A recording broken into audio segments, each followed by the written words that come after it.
gegee het, was dit al klaar vir ons 'n conundrum van wie moet die titel kry.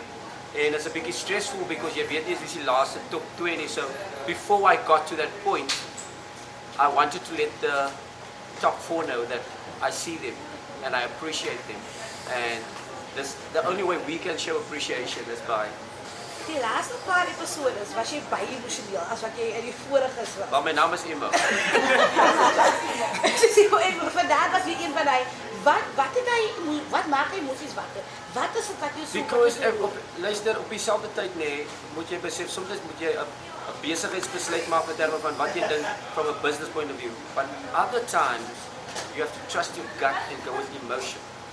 En dit was 'n undeniable, phenomenal performance wat hy vanaand gedeliver het. Trust my, ons het hom gesien in die rehears, hoeveel keer? Dit is naaste by kom wat hy vanaand het hy net ander goedes uitgehaal, ander geeste wat nie meer bestaan nie. En hy het gedeliver and you can't not acknowledge that. And the decision was then based purely on that.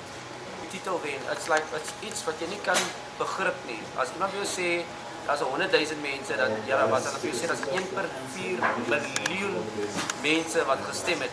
That shows you dat somehow het ons gereach wat ons of het gedoen wat ons wou doen.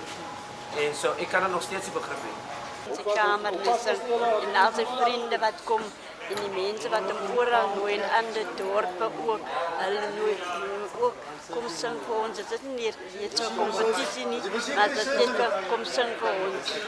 Nie vir kompetisie of vir geld nie, maar hy gaan sing. Dit is hier ook dat jy nie so na skool en net voor gaan staan en daar te begin sing. En so te verder en verder gevorder, laat hy toe op onze radio het hy begin sing. En so te gevorder, dat sanggroep mense om geheer om te kom sing. En toen competities het, toe begin het deelneem aan competities ook. En die laatste en toe sê, mami, ek gaan deelneem, dus ek my kind gaan deelneem aan die competitie. Want moontlik gaan die Here jou deerdra en jy kan 'n wenner ook voor.